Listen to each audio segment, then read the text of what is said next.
What is up, everybody? Welcome back to another episode of Talk of the Tundra, your Green Bay Packers podcast that is a proud partner of the Eurostep Podcast Network and the Blue Wire family.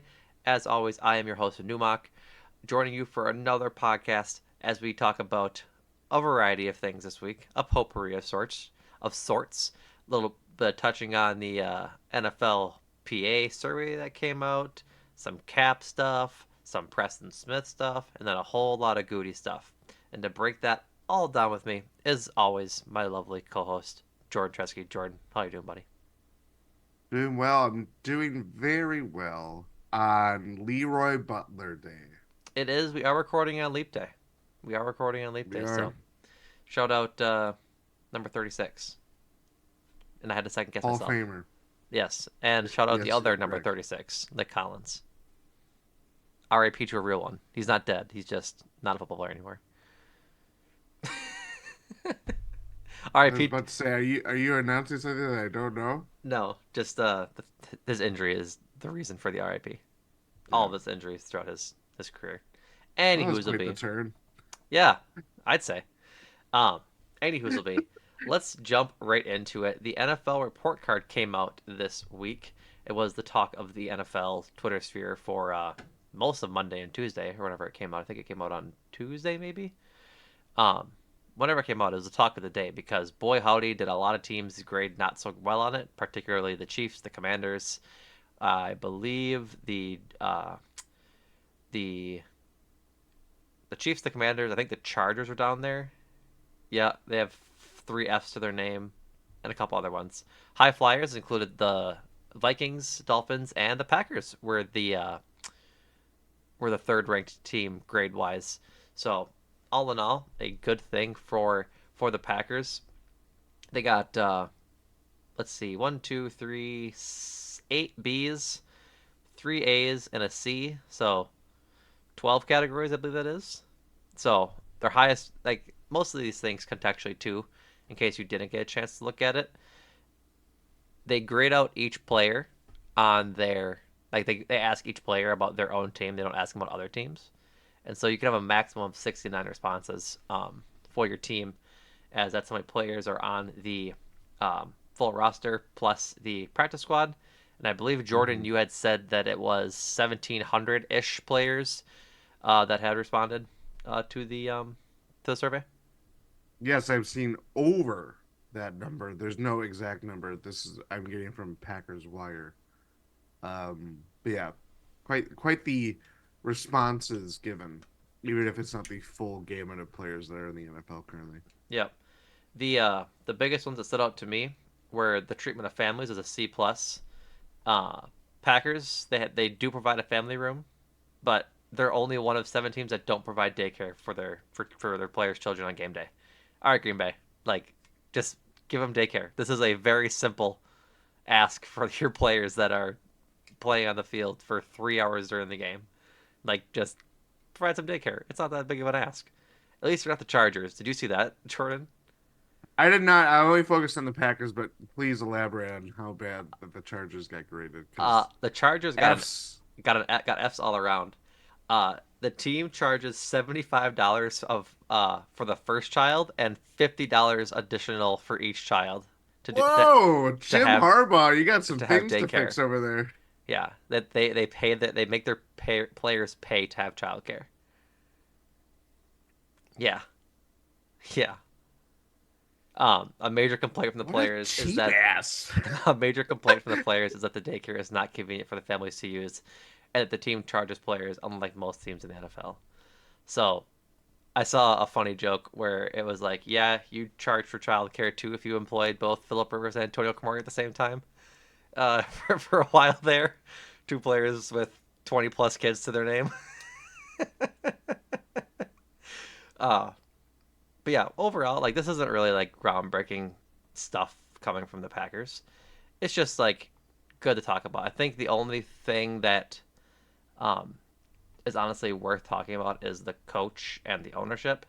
So Packers got a B plus 21st in this. 92% of players feel head coach Matt LaFleur is efficient with their time, 15th overall.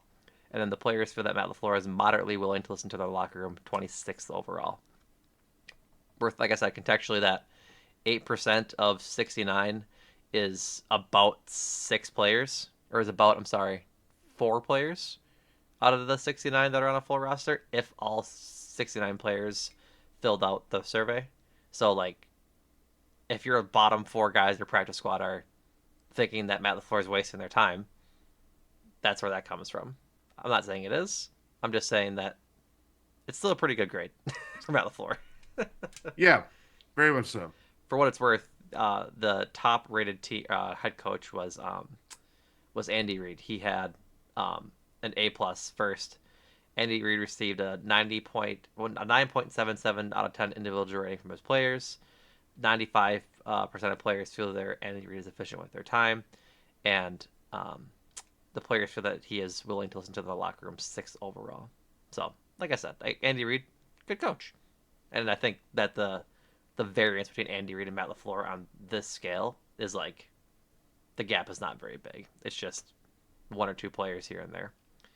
Um, then from the Packers players, Mark Murphy received a 9.5 out of 10 from his players, considering his willingness to reinvest in the team's facilities, which is good. We've definitely seen that coming from the Packers and however they're doing their renovations, whether it be the locker room, whether it be putting in the new, this is a while ago now, probably close to 10 years ago, the new practice facility on the other side of um, Don Hudson Field, like the new outdoor practice area.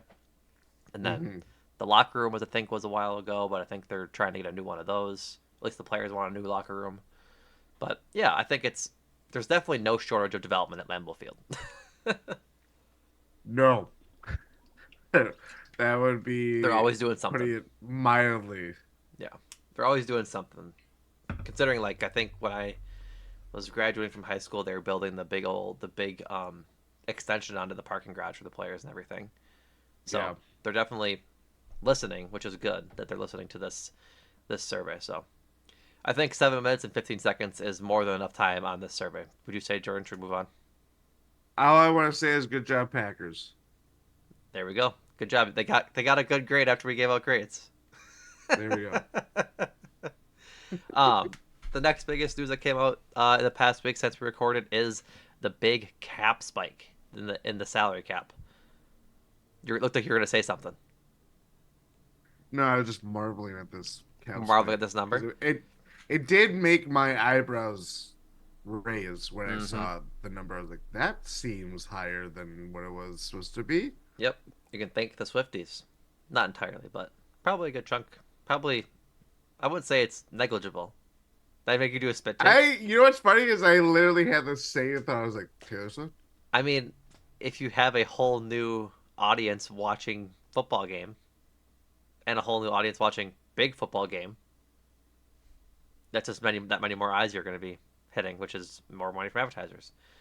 Mm-hmm. Anyways, the salary cap for the 2024 NFL season will be set at 255 million, a $30 million raise from where it was this past season at 224, which is incredible, but also very good news for the Packers as they're looking to restructure some of their deals to get some room in their cap space and restructure deals and then help them move under the cap so they can make a move into free agency and help solidify this team and what it's going to be looking like in years to come. So from that news right into relevant news, right after I think that was announced, if I'm not mistaken, I think it was like I don't think it was It purposefully. was it was very either if it was right before it or it's right after it. I can't remember what it Yeah, was. regardless, it was very close in timing. But Preston Smith had his contract restructured.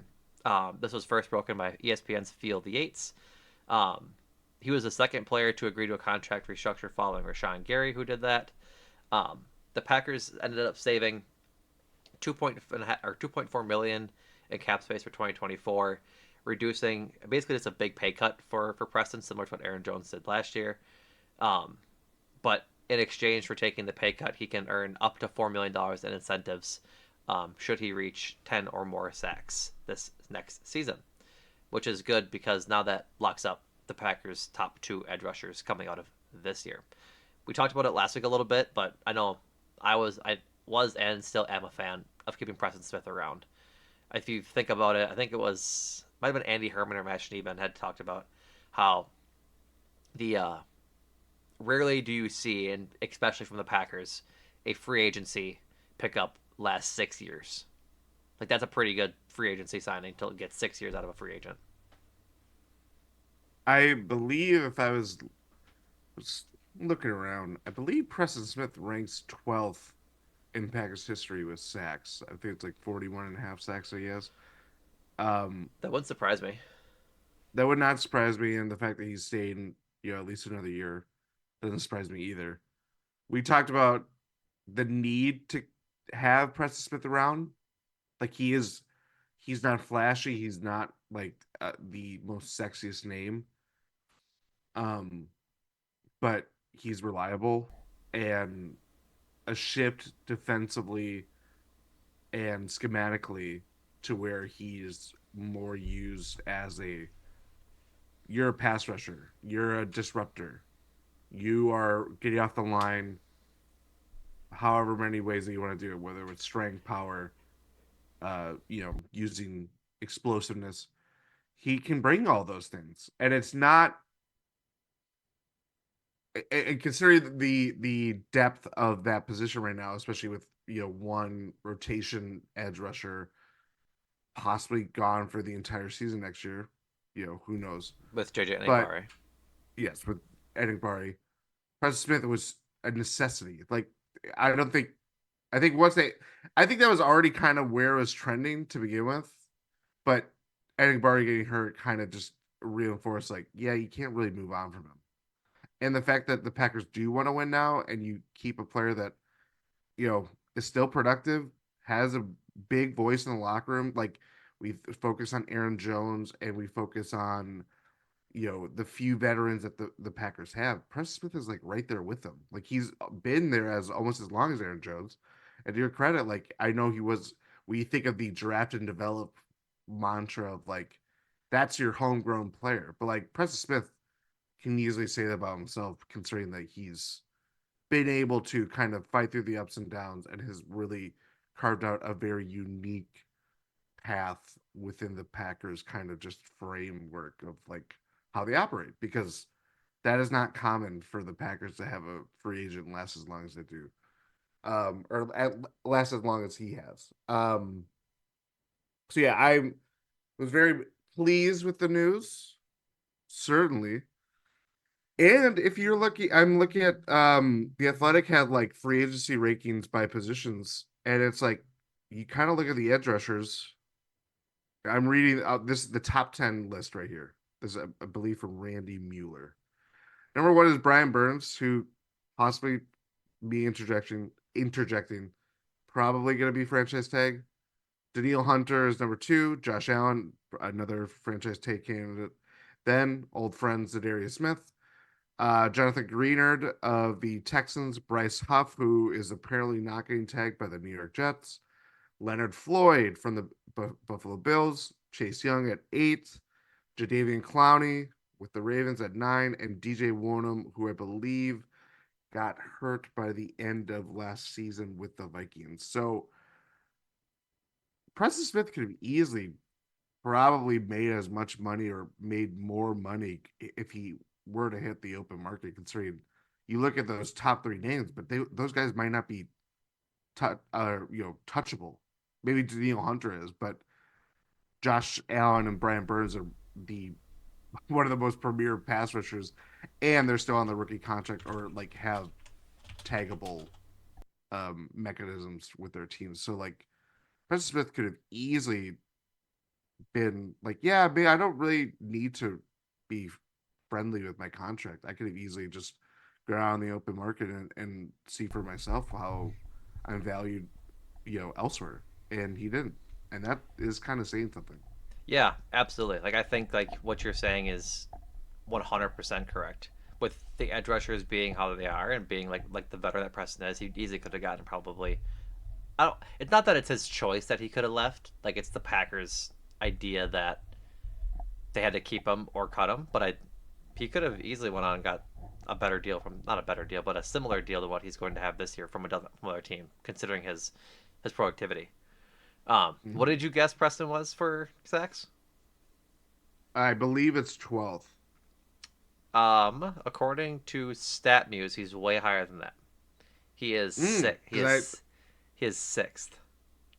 well, okay, so I was looking at Pro Football Reference, and they have Willie Davis at number one when sacks I don't think were even counted until like the 80s. That is probably it because right now, according to StatMuse, which is the first link I ended up clicking on, was is the leader in the clubhouse with 83 and a half. Who? Clay Matthews. Clay Matthews. Interesting. Clay Matthews, Kabir Baja Biamila, Reggie White, Tim Harris, Aaron Catman, and then Preston Smith with 41 and a half. He could probably get as high as fifth, fourth or fifth. He'd have to have a really good year to pass Tim Harris at 55 flat. Hmm. Um, but next couple years maybe. But regardless, yeah, great stuff from Preston. Happy to have him back for sure. Tom Silverstein of Pat not is it Packers Wire or is it USA Today? I forget what. Uh, Green Bay Press Gazette slash Yeah, Milwaukee Journal Sentinel since yep, they yep, use yep, their yep, yep. coverage. I think that's Packers, technically Packers Wire. Um, Tom Silverstein had coverage of the restructure, and this is what he had to say regarding other restructures. The Packers, or this is quote, the Packers are not done trimming their cap, according to a source. They have plans to restructure more contracts and push cap charges into the future to create space now. Among the candidates for restructure are defensive tackle Kenny Clark, cornerback Jair Alexander, and guard Elton Jenkins. So, uh, I wouldn't be surprised if we see all three of those guys have their contracts restructured in the short term here.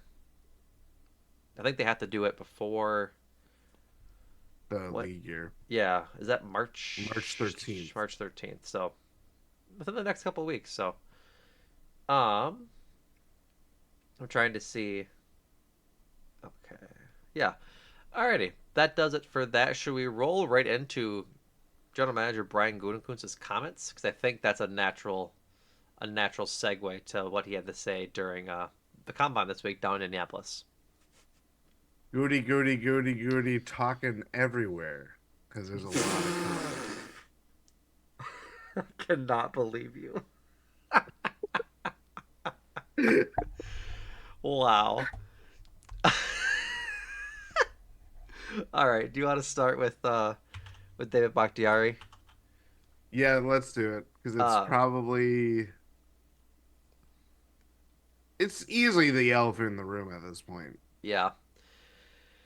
Um, on David Bakhtiari, quote, "We're not there yet, but we're getting there. This is that time of year where we're looking at everything, and those decisions will come pretty soon." He said, "It's part of my training from Ted Thompson. It's just different things that can happen in the world, so don't make any decisions before you have to. I think we have a few weeks before the free agency starts, another league year starts, and we'll get through that. We'll get through that and go from there." So, Packers would clear up $21.5 million in cap space for 2024 if they would cut Bakhtiari before March 13th. Um, Under this scenario, Bakhtiari would count as $20 million in dead cap on salary this year. So, with that being said, I think it's Gutey. I think is being quite what's the word? Help me out here. What's the word? Um, Kind, I have civil, like civil's a good one. professional. Professional, I think is the best one. Like he, There's because another word that I'm searching for, and I I think you and I are thinking of the same word, and I can't think of what it is. cordial keeps coming to my mind, Cordial but is it's the word. not. That's what I. Is That's that what. really? Yeah, Okay. cordial is the word I was thinking of, because it's a foregone conclusion that Dave Bakhtiari has played his last snap as a Packer. They cannot Yeah. continue to be.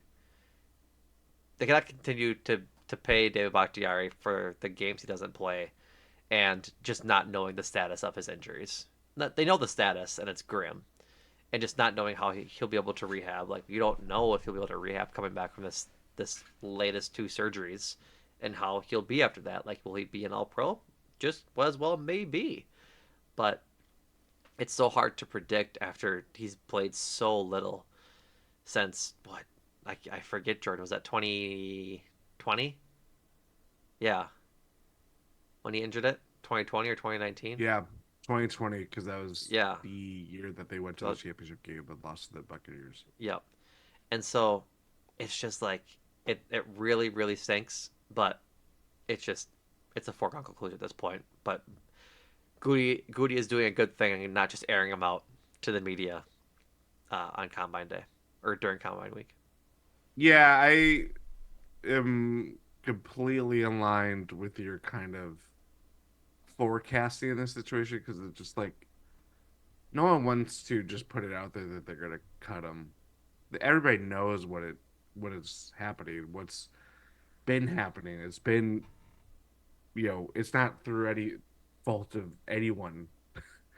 Packers would like a healthy David Bakhtiari to contribute to them, but they cannot guarantee that will happen. Plus, like you mentioned, like it's not necessarily about whether he's going to make it, be at all pro level. Like I personally feel that is not possible if you're not healthy. Yeah, But they have to make they have this, deadline looming. And you're not even close to knowing how he what the physical comes back. Like what is the for lack of a better word, the wellness check of his entire body. I know he's talked about he doesn't want to retire. I don't want him to retire either. If you want to exhaust all options and try to, still make money, still play a game that you love, so be it. That I'm all for it. But this is when tough decisions have to be made. And the more money that you make, and if you're not able to contribute to, live up to that number, then hard decisions have to be made. Like that's where you just kind of I'm not envious of these kind of decisions because it is for a player like Bakhtiari who has been a Packers lifer, who has really developed into one of the best left tackles of the last decade and played a huge part in this team for a very long time. Like emotions get wrapped into it, but then for a to be on the side of like, well, yeah, I'm just gonna just cut it his career. That's it. Like it is not guaranteed that David Bakhtiari does play with another team. no, absolutely not. So that from that perspective, it's like then why continue on? Like Rob Domofsky had kind of the breaking down the entire situation of like, well, they could keep him after the fact and all this stuff, but there's just so much uncertainty with David Bakhtiari's knee and everything that's happened over the last 4 years. And yeah, that's you just can't count on it, unfortunately. No, unfortunately, you can't. I think you put it perfectly. Is that this deadline looms on March 13th, and they won't be able to see how his knees responded to these surgeries until probably, I guess I don't know the recovery time on the surgeries he had, but they're not gonna be able to get him testing or know how well he looks until training camp because they're not gonna make him go through OTAs. They're not gonna make him go through minicamp. Like they won't know until We August. would just be going through the same Yeah, the same cycle. thing we went through last year and the year before Yeah. that. And so it's And that just is if he would be ready for the start of camp, which yeah, is you don't know. yeah. Like it's just tough. So it stinks, but it's it's just kind of the way it is. Yeah. Moving on from one left tackle to the other. Uh, he had things to say about Rasheed Walker and the Packers' long-term future left tackle. Quote: "I certainly think he's already shown that he's done a great job.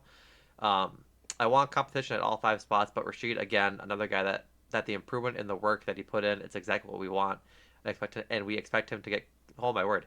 And we expect him to continue to get better. But he had a pretty good year last year. He's got a ton of upside. Great person. I'm excited to see where he'll go. I think it's optimistic to look out like that he's going to continue to grow like that. Like I think most people, including you and I, are probably of the mindset that Rasheed Walker can continue to grow and become a pretty solid left tackle in the league. I worry about um, 1 year sample sizes. Not 1 year, but like just the sample size we have for Rasheed Walker and what that does for possible like drafting strategy. Like, do they go get a tackle? Um, in the first round this year to supplement either Rasheed Walker or Zach Tom and move Zach Tom inside the guard like they had done 2 years ago when he was a rookie. This is sort of what they do with that. So I think I think Gutey's comments leave the option of drafting a tackle in the first round pretty wide open, talking heavily about the competition at all 5 spots. Yes, I and this is coming after a year where they didn't take any offensive lineman in their draft class, First which is time in a not long time. normal. First time in a long time. That's not normal. Of the Packers, drafting mantra.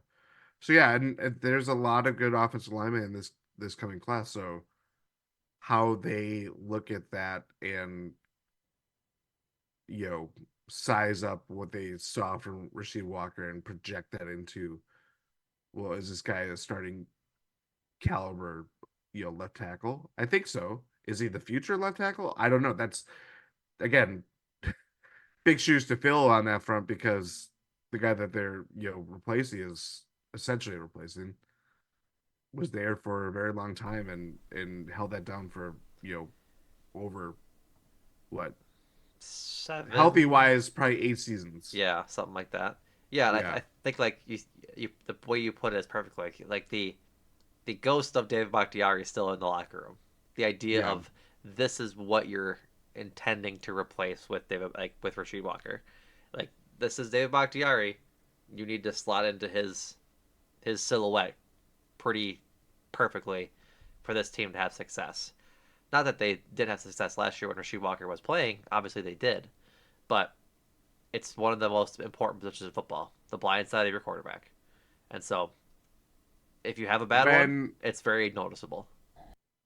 when David Bakhtiari was a fourth round pick in the 2013 NFL draft, and the last first round pick they've spent on an offensive lineman or a left tackle, I should say, probably Derek Sherrod, was yes. God, So dog, just dog water pick. All respect to Derek Sherrod, but what a bust. yeah, I it don't was think not he great. I don't think he finished his contract. He did not. I believe I can't remember I if we think we talked talked about about this this on already. pod. No, Yeah, but I just wanted to reiterate, like I have seen a lot of. I do think it's very as we get closer to draft time. I do feel like people are gonna be like, ugh, they drafted a lineman. Like, they went that way. People be like, oh, it's the safe pick, yeah. but it's also like you might need like they do have to reinvest in their offensive line. Yep. The best five guys are the starting lineup or starting line, whatever you call it. Yep. But they're could easily lose. They're going to lose at least a few Yeah. for They're sure. gonna lose But Runyon for sure. Not I shouldn't say for sure, but he's a free agent, and I wouldn't expect him highly to be likely back. And like Nyman, who? Yeah. Nyman. Yep. Josh Nyman. Like I think, frankly, it just makes a whole lot of sense to draft a tackle, and if they're a right tackle by nature, that's fine. Keep Rasheed Walker at left, draft a good right tackle, move Zach Tom into guard to fill up Runyon's spot, let EJ at the other guard, and then draft a center. Like I think they're gonna draft at least 2 or 3 linemen. Like I wouldn't be surprised if they take a You got tackle, 11 a picks. You guard. got plenty of flexibility. Yep, we'll talk about picks a little bit later, but um, yeah, we'll see. We'll see for sure. Moving on to the linebacker room, talking about Quay Walker, Devondre Campbell. Um, I think we ought to move Devondre Campbell talk up, unless it's already in there. I know it's already in there. I just can't read. Anywho's will be. This is from again, still from Gutey. Quote: It's a good group. It's a little thin right now. I could not agree more. That's a me Numac interjection. Quote: There's a, there's some guys that we'd like to get back. We're gonna have to add, and I think particularly there's not a lot of personnel changes we're gonna have to make with the scheme change. That is end quote. That is going from Joe Barry to Jeff Hafley's game going from 3-4 to 4-3. Um, quote, but we'll probably have to carry a couple more linebackers in the training camp, maybe 1 or 2 more through the 53-man roster as we go through. So we'll be a little bit more heavy there. So we're gonna have to add some numbers.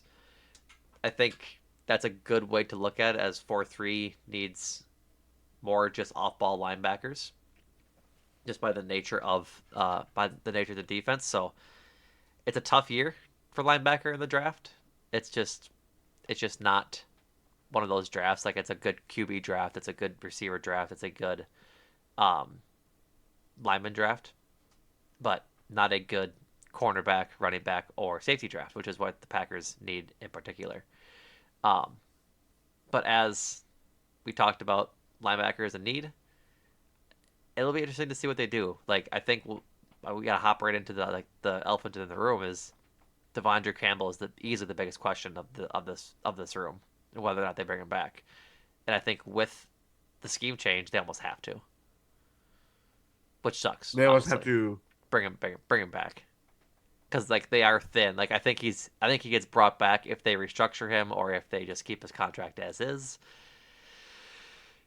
It's hard to cut him and not just bring him into camp as an option to see if he can be better. You know what I mean? Like we've talked about it at length on the pod that he just hasn't looked good, hasn't been the player we thought he was. Like I think I said just last week that they need to probably part ways with him, but after discerning about it a little bit more, you kind of just think if they need more off-ball linebackers and the room's already pretty thin, do you really cut one of your veterans that maybe I'm not gonna say is a leader because I don't want to over speculate just on his impact in the locker room. Like I don't think he's as important as Aaron Jones or Preston Smith or Kenny Clark. That's not disrespectful. It's just I think how it is, and he might be.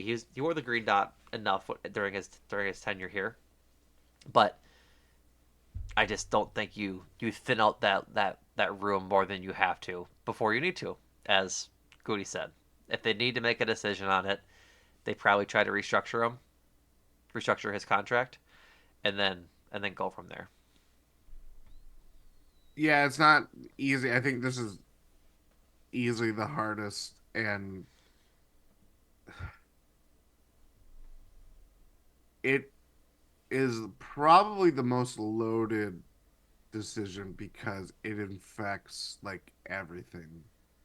You know what I mean? Like you just got a new defense coordinator. He's incorporated a new system from the jump. The year that you're doing this, the draft is not loaded with talent in this regard. Free agency is a little hard for you to maneuver around. And even then, that like Devondre Campbell's kind of like the cautionary tale of this, where he has a really good first year with the Packers, all pro level, as we talked about last week.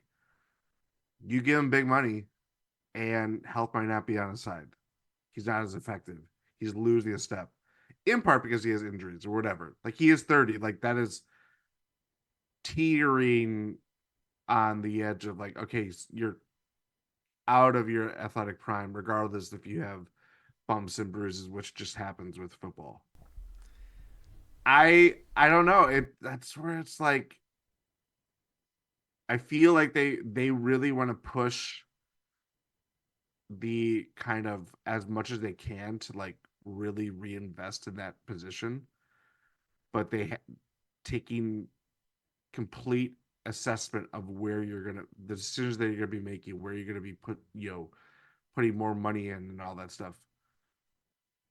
I don't know. I don't know. I feel like this might be a lose lose situation where it's like, yeah, you cut Devondre Campbell, but you don't have anybody that you replace him with is not that good, Yeah. or you keep him around and he's proved that he's not that he can't reclaim what he showed in his first season. Yep. Like that. I don't know. It's a this hard is a one. higher wire act. So the Packers. This is from Packers Wire. The Packers could attempt to restructure his deal, which would, using his roster bonus as a lever to pull to gain cap space in 2024. Releasing him pre-June 1 would save $2.6 million on the cap this year, but accelerate over $11 million in dead money onto the cap. A post-June 1 cut would save over $10 million on the cap this year. Um, the difference being is that this is from Gutey, um, from a Tom Silverstein article. I believe I'm trying to say. Sorry, I'm trying to see this from Gutey. Is this first quote from Gutey? Do you know, Jordan? That Linebacker, the two dynamic inside linebackers. Yes. That is from Gutey. Okay. Talking about Jeff Hathley's scheme quote: When asked if having two dynamic inside linebackers is a must in Hathley's scheme, a full. Sorry, it is not. Continue you. I should have let you finish. Okay, no, you're good. Um, a former coaching associate of Hathley said that of the fact that the 49ers, Jets, and Texans have tackling machines at both inside linebacker positions. This is from Gutey. Let's just say this is not a let's just say it's not a coincidence, which we've talked about. Like No, the that is from the source of Tom oh, Silverstein's article. I see it So now. The that quote was coaching associate. basically, yes, Got it. that Got quote it. was Got it. basically, you look at the kind of coaching tree and how it's the roots and where it's gone and how it's spread elsewhere.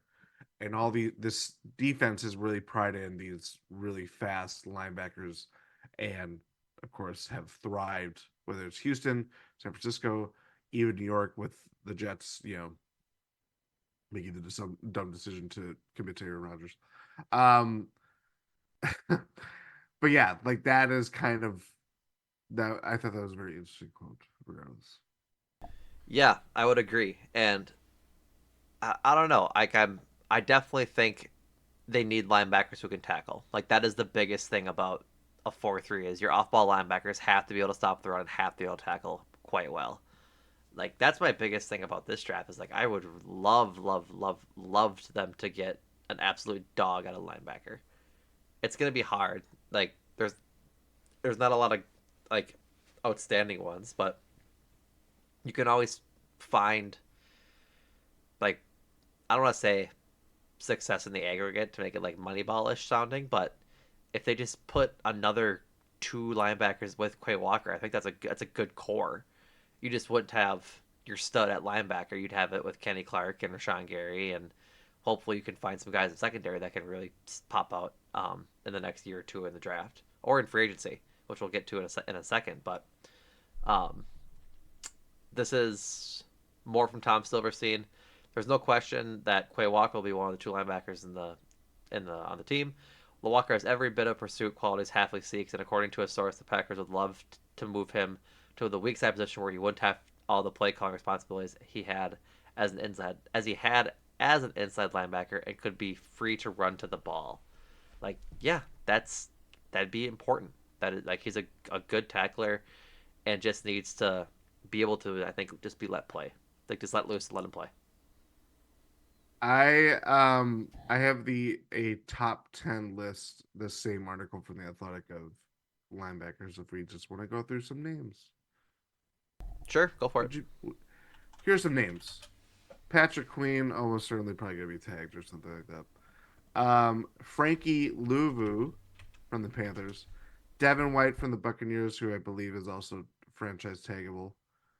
Um, Blake Cashman from the Houston Texans, Jordan Brooks with a Y from the Seahawks, Lamont David, Mr. Iron Man. But for what it's worth, um, the Buccaneers are likely not returning Devin White. That was reported like the Really? last week or so. Yeah, I guess they have to because do with it's either him or Anton Winfield Jr. that is right. And so they can't have both. And so he could come back, but Ooh. the um the idea that has come out last week, and there was even some articles today. One from the Tampa Bay Times headline: Don't expect Devin White to be back with the Bucks. So yeah, if we got Devin White, I'd be very happy. But continue, go ahead. Numac, you just made my night. That not that it's a done deal. Anyway, Yep. number 7, Aziz Al Shahir from the Tennessee Titans, Bobby Wagner at 8, Jordan Hicks from the Vikings, who I think something happened with him at the end of the season. I think he either hurt or something. It was something weird. I can't remember. And then Anthony Walker Jr. of the Cleveland Browns. I'm also not a fan of bringing in Bobby Wagner. Like I think he's fine, but he's also old. Like I'd like a guy in his prime if we're gonna spend money on a linebacker. You're kind of already, I mean, like you're if you're making that decision, then you're gonna have to make it again in 1 or 2 years. Exactly. I want a Yeah. guy that can be a sustained contract, 4 years or something like that. Like or a stud for 3. Like I think Bobby Wagner is good. I'm not sure he's stud worthy for the next 3 years. Is he a dud worthy? I don't think he's a dud Um, worthy. I think he's no, no, I was just playing a okay. rhyme. Sorry. Devin White. Now I'm just gonna be thinking about this the entire time. Like Yeah, that is, I didn't. The Buccaneers are really side note. They're in a real bind with like being good by the end of the season that they had to make big decisions. Like obviously, quarterback is the biggest one, but Antoine Winfield, Devin White, Mike Evans. That's four. That's like maybe your four best players, yeah, not named Vita Vea either. yeah. Um, Hard decisions, and hope maybe some team gobbles up an He, impact player. he might. I'm trying to find the market value for Devin White on Spotrac. Um, Spotrac has him at $10 million annually. So like Mm. in line with Devondre's um initial contract, Tremaine Edmonds' contract from last year that he signed with the Bears, stuff like that. So not out of the realm of the Packers spending possibility, but makes it a little bit harder. I Yeah, Your interesting. your brain's on a one track mind now. I am not. I know. I I've know. I frozen you. know. I've I frozen have. you. I've been frozen. Much like Mr. Freeze. Okay, Samuel, that's enough. Um, anything else on the linebackers, or should we move on? Um, Again, I think it's probably the biggest.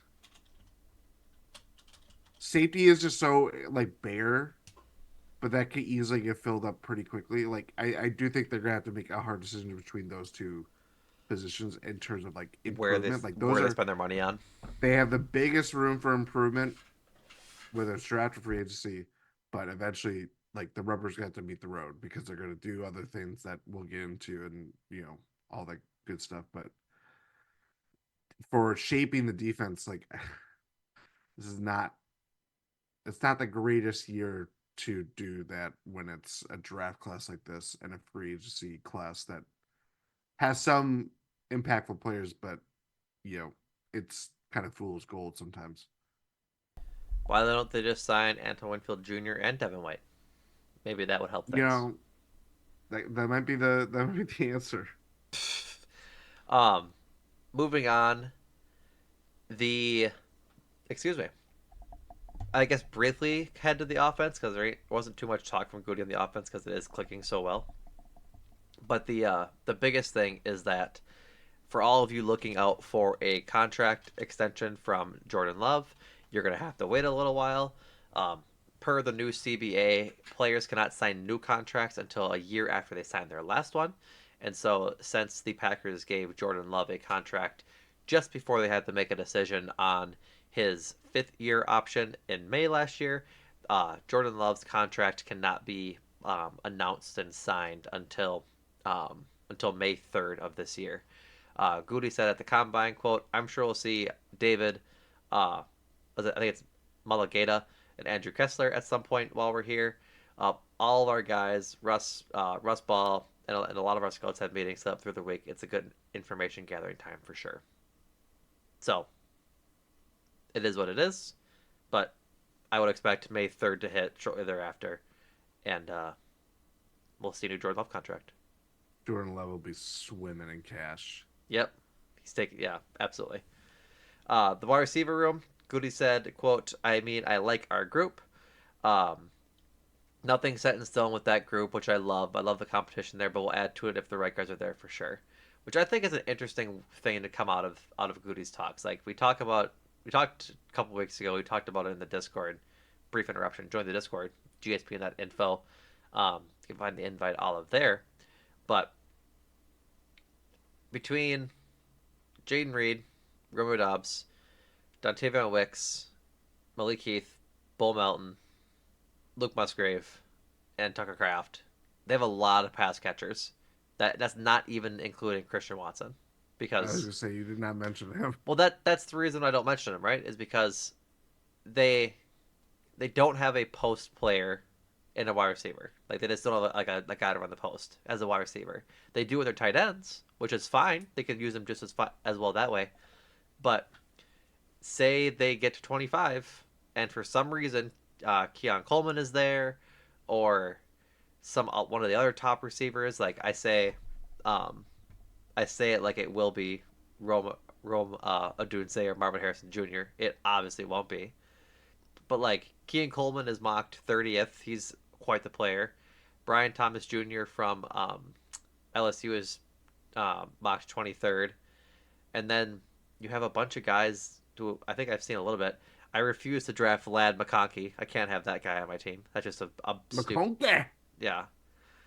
And then a couple of Texas guys. I think it's Mitchell. Adonai Mitchell is a stud. He played for Georgia, won a game winning touchdown for them in the national championship game. Had another crazy catch, I believe, in the Michigan Texas semifinal that I think pushed it to OT, if I'm not mistaken.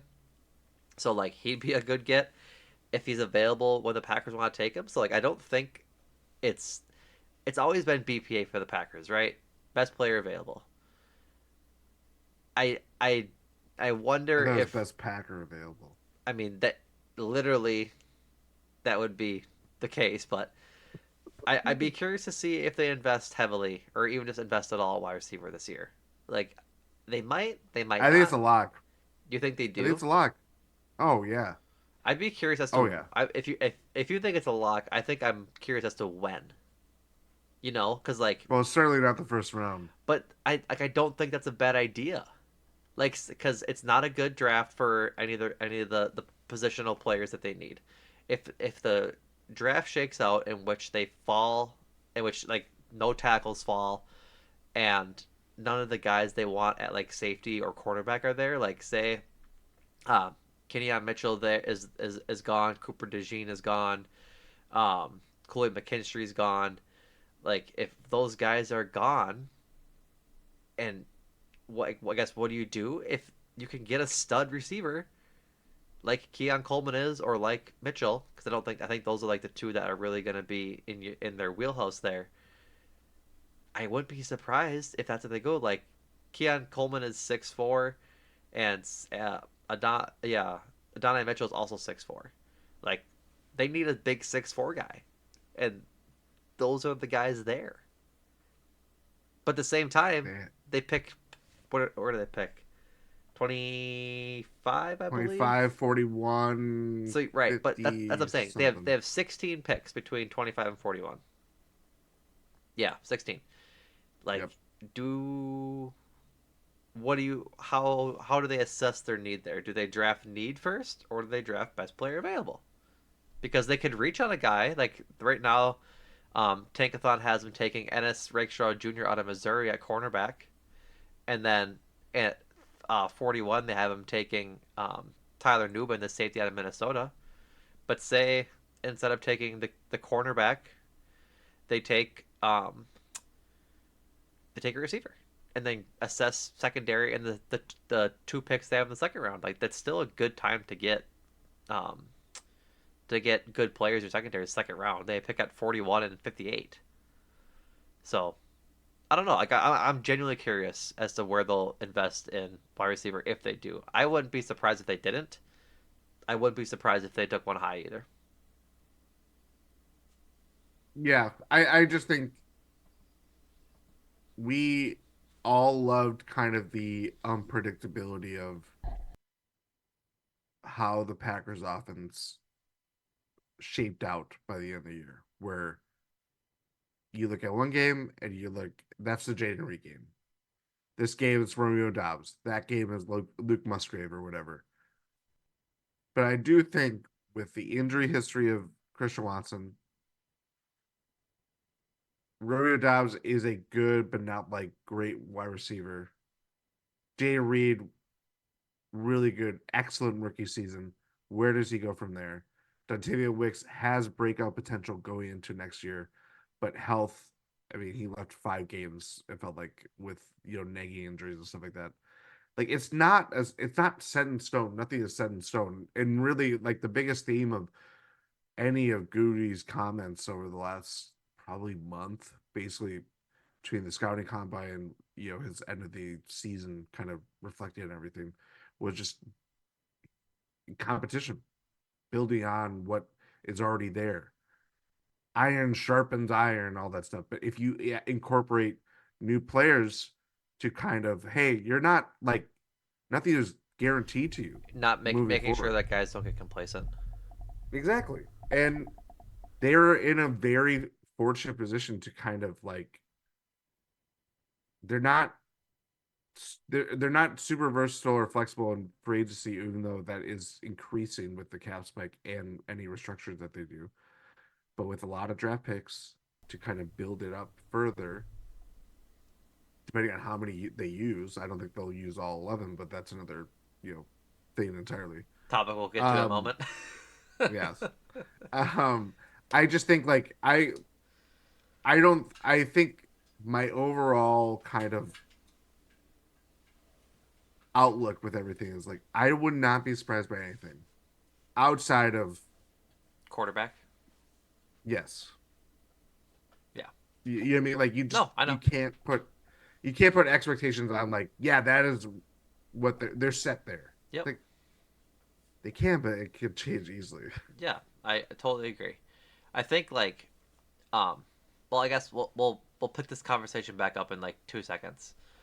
Um Briefly, Gutey had a couple comments on their second running back behind Aaron Jones. Quote, I do think we would always like to have one power bigger back on the roster for short yard situations and playing in weather and closing out games. Not doesn't sound great for AJ Dillon. If that's like I guess I took that in the context of the Wrath of Combine, but maybe he still comes back. I'm not really sure what they're gonna do with AJ Dillon. But I guess do you have anything on the running back before we get to No, our I think it's interesting that they really like that profile. I think it's a necessary profile. Like I also like that. I like the dynamic duo of a jump cutter slasher like Aaron Jones paired with a bruiser. Like I just think it adds a good dynamic to an offense that because like Aaron Jones is unique in the fact that he can do both at times. But I think whichever running backs are going to be on the Packers roster, they need to be able to pass catch. So You want a Lendale White to Aaron Jones's Chris Johnson. sure, Talking mid 2000s I know Tennessee you are. Titans football, Yeah, I baby. don't know why you think I'd know that. I was a child. I was watching my favorite team and nobody else. I know CJ2K. Lindell White is a name I've heard before, but not a whole lot. But getting back to the point at hand, this is Gutey on their slew of draft picks. Like I said, they have 11 this year, including that includes their compensatory picks. Um, 5 in the first 100 picks. Quote: The team's draft capital also gives us a little bit of flexibility, whether it's moving around within the draft or if there's players out there, veteran players that are available, that could be a possibility as well. So here's where I sit. I think my brain goes back and forth every time I sit down to talk on this pod with you, Jordan, is that what do we do with 11 picks? This team is already very young, was young by necessity, not by choice, or was young because they had to be, not because they chose to be. They just I guess no, that's not right. I mean that's It fed into them choosing this. yeah. They're the way they were forced to be young, and then they chose to stay young. They didn't go sign Yeah, veterans, and they just wanted to see forever what they young. had. That's right. I want to be. Um, with how I think about now this draft with 11 players, I think you're if they use all 11 picks, they don't move around. They don't use any of those picks to trade up or go get a veteran player. That's out there like on a tag or something. What I worry about is that you're walking a line that could be bad because we've seen sophomore slumps before. And banking on your rookies having a big leap but instead regressing, while also bringing in more rookies that maybe don't flourish the way that this rookie class did, could spell, I don't want to say disaster, but could spell mid this year. You know what I mean? Like the expectations are now way higher than they were at the beginning of last year, and regression from your rookies on the offensive side of the ball. I mean, even I'll just start with the offensive side of the ball because that's where a lot of the rookies were. It would be difficult to handle with if the rookies don't really stand out like they should, or like they did this past year.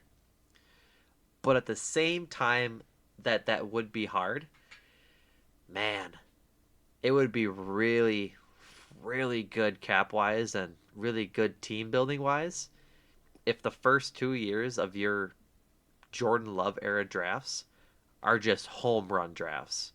Like they did so well last year in the draft. Gutey did, at least what looking back on it 1 year later. If he can pick 11 players that can play, or 7 players that can play out of this 11, particularly towards the top of the draft, I mean, this team's going to be young and good for a while.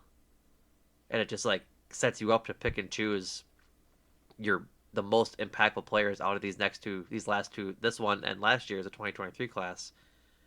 Pick the players that are the best for what you need for each side of the ball, and then draft some more. Like it gives you so many options if you keep hitting on these players to be able to extend the ones that are the most beneficial to your team and what lead most into team success. Like I don't want to get too far down the road, but like Tucker Kraft and Luke Musgrave both finishing out the rookie contracts in Green Bay and then re-signing is probably unlikely. Like they're probably not going to Mm-hmm. pay big money to two tight ends when that time comes. It's going to be one or the other. Same thing with Jaden Reed, Dontavian Wicks, Bo Melton, and Malik Heath. Like they don't all expire at the same time, but they're all on the same timeline. You're gonna pick the ones that fit the best of what is. You're basically gonna pick the best ones, obviously. If Malik Heath goes on to have a really good career and is really good over these next 2 years, so be it. Congratulations, go get your contract.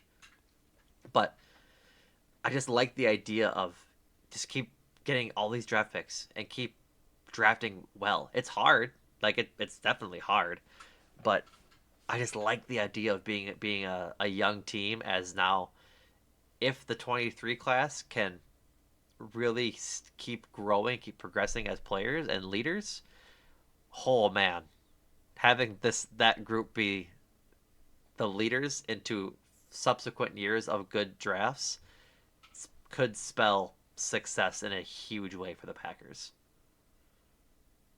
I think the key to digest all of this is that this is being said by Gutey under the pretense that he thinks that they could win or contend for a Super Bowl as soon as next year. I agree. Like I think that I don't think that's out of the realm of possibility. I don't think it is I either. would also say you don't see a lot of young teams do that. No, Like this Packers team is really young. Maybe the Seahawks are the example of it where Russell Wilson was in his second year, I believe. Marshawn Lynch was more of a veteran, but like right? all those, the Legion Boom was a very young defense. Yep. Like they're again, you're kind of like running through like all these Super Bowl winners of the last 10 years or whatever, basically since like kind of the new cap rules have been since the Packers last won the Super Bowl. Like the paradigm has shifted, but it's it a young team like where the Packers stand out.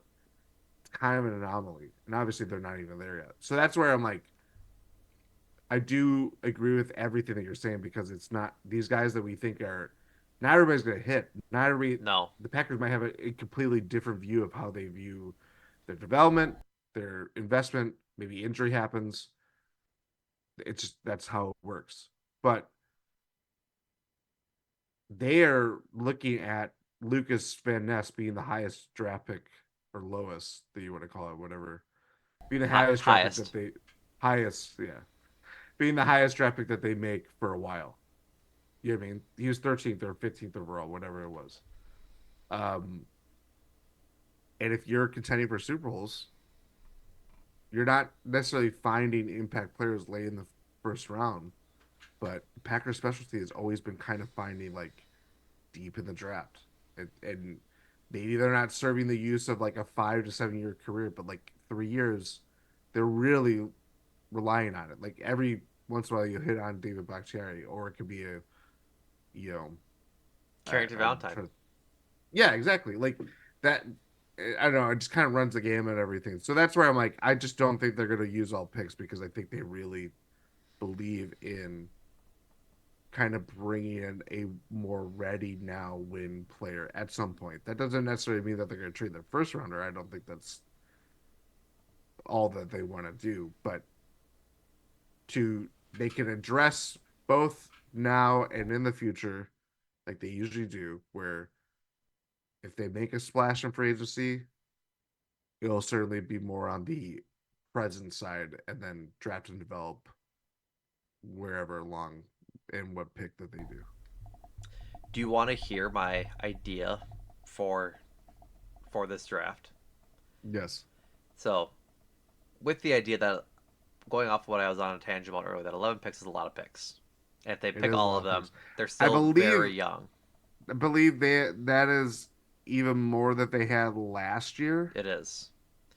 They are. I think I've talked about that. I forget if I've talked about this on the pod or in the Discord. So if it's on the pod, I apologize for repeating myself. If it's in the Discord, you're clearly missing out on what is some good analysis here. The Packers, according to Tankathon, have the fifth most valuable draft. I think they are top 2 or 3 in number of picks this year, behind only, if Yep. I'm not mistaken, the Rams and the Cardinals. The Cardinals and the Rams, frankly, like in that order. Um, but they have picked 25, 41, 58, 88, 91, 127, 168, 204, 216, 243, and 251. So here's my idea. The Packers currently have, like I said, 5 picks in the top 100. If they really need a stud, if there's a guy they really like that they think they can be like a true game changer, the Saints currently pick at 14. And they have the Broncos' second round pick at 45. They don't pick again until the fifth round. My idea is see what you can like. Hey Saints. Instead of having 2 picks in the top 100, would you like 3? Do you want um the Packers extra second and third round pick? You can give them the highest ones if you'd like, 41 and I forget what the other one is at the top off the top of my head. 60 something. Some I better check this before I just listed them. 58. Do you want 41 or no, I'm sorry, 41 and 88 Mhm. in exchange for 14? So then the Packers move up to 14 and still pick at 25. Like I think or they can throw I don't know if they could do that. I don't know if they could either, but like that was like my like pie in the sky big brain thing is that Yeah. maybe you give them a second, a third, and a fourth to move up to take their one over and give them more picks because the Saints aren't that good, right? They aren't pieces. They aren't No. one piece away. They aren't 2 pieces away from being good. If they can build a core with 2 seconds, a third, and a fourth, rather than just 2 players, maybe that's something they're enticing to do. Like that's kind of like my idea is that then the Packers pick at 14, they pick at 25. They can get 2 players they're probably pretty happy about getting in the first round and then still have 2 good picks in the second and third round coming. You know what I mean? Like I think that'd be like again, that's my pie in the sky idea. I'd be ecstatic if they did that because I know Gutey said he doesn't like trading up in the first round because he usually takes future firsts. I don't know. I think the Saints situation is a unique one in that they literally have 104 picks between their second pick and their third pick, and they're Um. bad. Yeah. I'm trying to find. I feel like because they are just straddling this line of like always restructuring, but not really going one way or the other. Like they're just slow falling, free falling into just non-competitiveness. I was gonna say nothingness, but that's a little harsh, but also kind of true. I feel like the cap rise is probably not even good enough for them to get under the cap because of just how many things that they have just like pushed over and over and over again. I don't know. No, I agree with you. I think that like they're just not in a good spot, frankly. They just aren't, and we'll see. Yeah,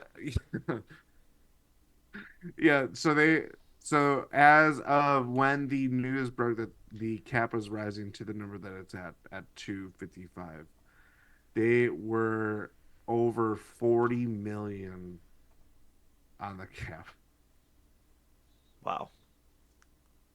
That's restructuring. Like Yeah. they'll probably do stuff to restructure, but yeah, that team is a middle team.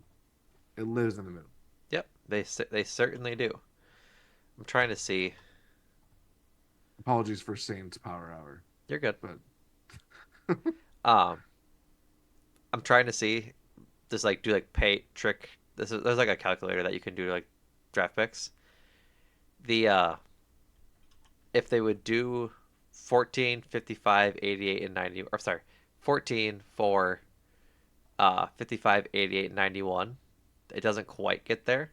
But if you put 41 in for instead of 55, you get pretty close. It's the Saints lose about 30%, the Packers gain about 40%. So if you swap firsts and then also give a second and a third, the Packers give too much according to this calculator, but I don't know.